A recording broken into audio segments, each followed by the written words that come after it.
may know my next guest from the film Scream 2, or as Dylan's wife on Beverly Hills 90210. Beginning this Friday, you can see her in the brand new film Jawbreaker. Please welcome the very lovely Rebecca Gayheart.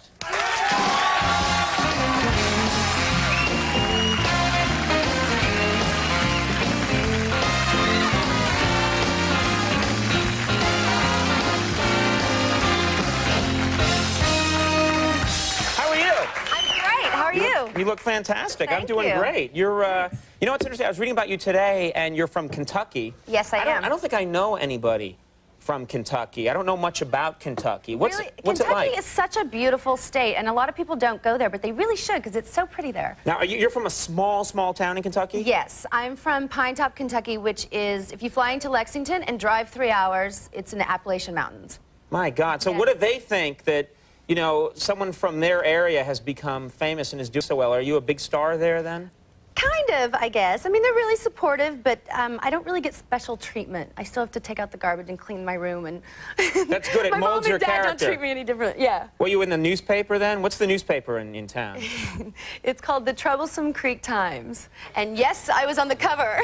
You were on the cover. You made the cover. I made the cover, but the funny thing is that also on the cover, the other big cover story was a hunter who had killed an 8-pointer deer. So you shared the cover. I shared the cover, and I think his photo was bigger.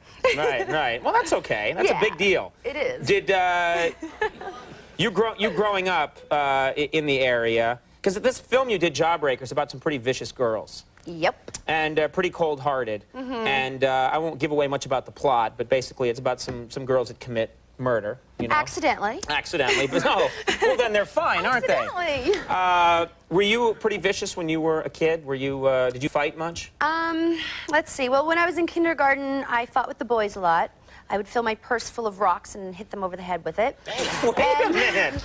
That's really harsh. They were bothering me. Some of them died. I was defending myself. You would fill it with rocks? That's amazing. Well, little girls never have anything to put in their purse, so what's better than rocks? Right, yeah. And then How about a lunchbox or something easier like that? Just use something made of metal, yeah. And what about, so what about when you, did you ever fight with girls or just with boys?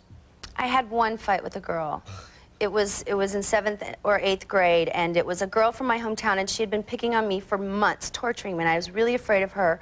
And one day at recess, she pushed me in the mud puddle and pounced. The mud puddle? It was like famous? Well, no. People came for miles around. It was a big mud puddle. She pushed me in it and started pouncing on me, and I remember being on my back and kicking her like I was a kangaroo. Right. I won the fight, and they were calling me Rocky after. You know, that's like a trick that they teach you is fall on your back and kick out. And it's something that women are supposed to do, but that's how I fought when I was a kid. I knew we had something in common. Yeah, I still fight that way today. You did a play called Last Night of Ballyhoo. Yes, I did. And it's a play that's primarily about Judaism, is that right? And Jewish people. And I was curious, did you have any experience with Jewish people growing up in this small town in Appalachia in Kentucky? Not really. There weren't a lot of Jewish people in my town. Right.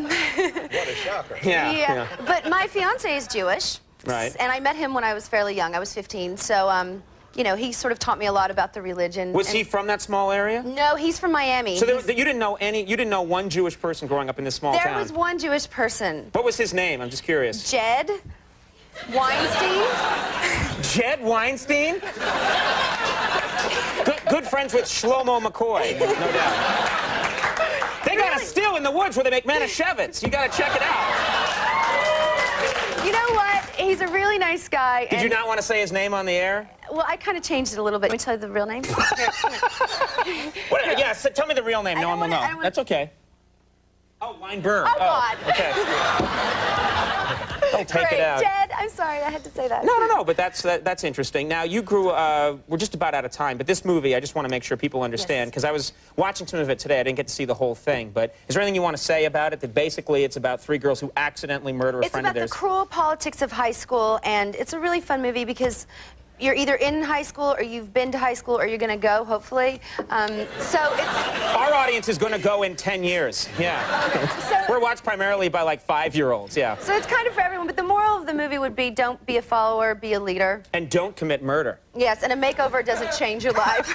Okay, I like that. Don't murder people in high school. Jawbreaker opens this Friday. Rebecca, thanks for coming. It was nice having you on the show. Thanks so much. Rebecca Gayheart, everybody. We'll be right back. James Elroy's coming.